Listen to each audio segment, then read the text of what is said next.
Thanks, Ken Corla. And like my colleague Deputy Murphy O'Mahony, I want to welcome the progression of the bill to this stage, and I'm pleased to speak on this legislation and glad my party will support the progression of this bill to ensure Ireland can finally move to ratify the UN Convention of the Rights of Persons with Disabilities.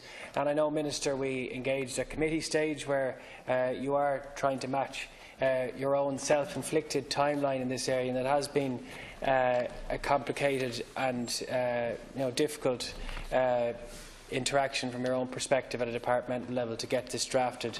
I think it's unfortunate, as my colleague Deputy Murphy O'Mahony stated, that we haven't seen the full bill and that we have to have amendments brought at committee stage. I think that undermines what you and what this House is trying to do in terms of giving the full oversight capacity at second stage, but that's just the way it is. It covers issues like adequate standard of living and social protection, independent living, inclusivity, access to services, including health and education and privacy, amongst a host of other rights. And Ireland signed this convention in 2007. That is now 10 years ago, and we remain the only EU country not to have ratified it. And I look forward to this bill coming before the Joint Oireachtas Committee on Justice and Equality, of which I am a member, for further detailed scrutiny and constructive amendments that I and my colleague Deputy Murphy O'Mahony and Deputy O'Callaghan will be tabling. The committee has already conducted pre-legislative scrutiny, as I have mentioned, on the general scheme of the bill, which has proven very helpful in understanding the strengths and some of the weaknesses that the bill reflects. I believe it is crucial that the required legislation is enacted so that the Convention can be ratified. This will ensure greater rights and dignity for the 600,000 people in Ireland who have a disability. This will remove unfair and discriminatory provisions against people and will provide for better safeguards. It will give people with disabilities a voice and will enable them to become more active players in the decision-making around what services and supports they need and receive. However, it is important when reflecting on that it's not only a matter of rights, but how those rights are implemented, resourced, reflected in every part of our community, and also at a departmental level. And I know when we engaged at a committee basis, I asked the question about what the engagement your department has had at a cross-departmental level. I think that has to be a focus, so that if this is the legislative, the formal part, if this isn't given life in terms of a departmental and a resource allocation perspective, and if it doesn't become front and centre, then it won't deliver what it has in terms of its right-based and codified approach. Regular reviews of procedures and processes in place are also to be welcomed. Importantly, ratifying the Convention will also provide proper mechanisms of oversight and accountability, and will allow for complaints to be made and heard where people feel their rights are not being recognised. It is a great shame that it has taken all this time and will take more to achieve these basic and fundamental rights and entitlements. And still, because of the incomplete nature of the bill before us, many questions unfortunately still remain as to how and in what manner this will take. How will people with experience of disabilities be resourced and facilitated to play a crucial role in monitoring the implementation of the Convention? And I know that's something my colleague Deputy Murphy O'Mahony outlined and questioned. How will people with lived experience by key constituents in monitoring the UN CRPD in Ireland, as outlined in the Convention? These are among a multitude of concerns that I know are held by many rights groups and stakeholders. I understand and am acutely aware of the frustrations felt by many in relation to the slow pace of change, and I will take these concerns and considerations on board in my own work on ensuring that this legislation is properly developed and enhanced. And as I have said, we will be tabling a number of amendments at committee stage to ensure that this is given the best shot and that we deliver the best legislation for people that it is meant to positively help and affect. I am also cognizant of the lack of engagement felt by key stakeholders and the people and families directly affected by this legislation. This too is a missed opportunity, and the Department did have time to properly reach out to those groups and stakeholders that feel they haven't been consulted. And whilst you're shaking your head, Minister, it's not me who's saying that, it's the very groups and stakeholders that have outlined that very publicly, that they feel they haven't been. They've outlined it publicly that they feel they should have been consulted in a more wholesome way and that's not my statement, it's theirs. And I think that's an unfortunate reflection of the public debate, but that's as it is.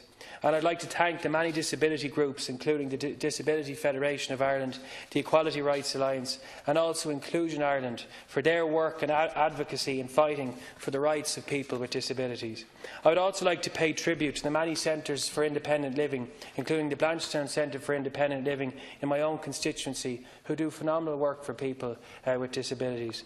I have been privileged to witness first-hand the important work they undertake to support disabled people and the incredible progress people can make with the right measure of encouragement, support and understanding.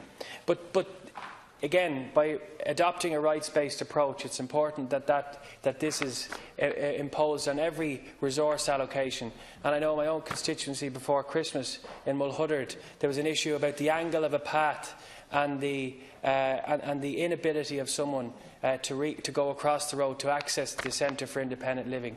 Now, in fairness to Fingal County Council, they're positively trying to rectify the matter. But without their positive approach, people are left behind, and it's important that we twin what we're doing now and in the coming weeks with a real implementation of this across every level of government and of every resource allocation, as I've mentioned.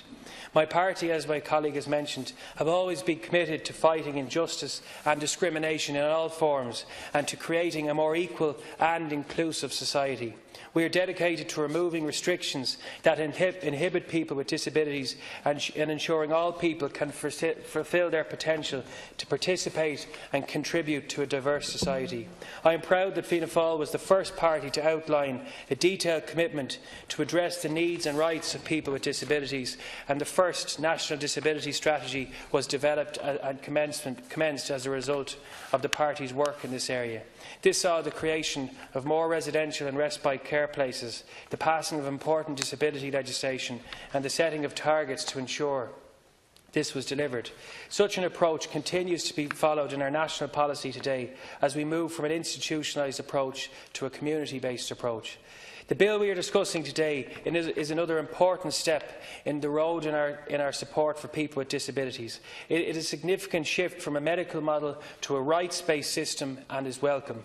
However, a number of important provisions, as I've mentioned, are required at committee stage. Among them, clarity is required on who has statutory responsibility for a decision regarding a patient leaving a residential care facility.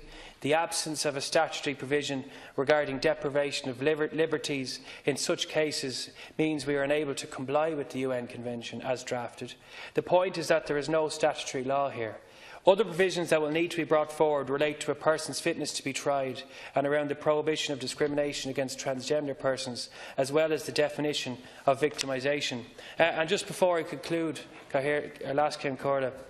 think it's important to mention an excellent article by Paddy Connolly, of the CEO of Inclusion Ireland, where he says people with disabilities are not a diagnosis, they are human. I think, in fairness to you and the Department and everyone else involved, that's what we're trying to achieve here, to remove that dehumanised approach that labels people and to value the life, and that the life is given the full and wholesome resource allocation and also an inclusive decision-making approach, and that people aren't seen as a process of existence, that they're centre point and that they're given the full capacity to live the life they want to live within our society. And it's important that we address matters, for example, around the quality of life of people within our community. And I think this will go some way. But again, the interdepartmental and the intersectional approach is crucial in terms of giving this the full spirit of what you're trying to achieve.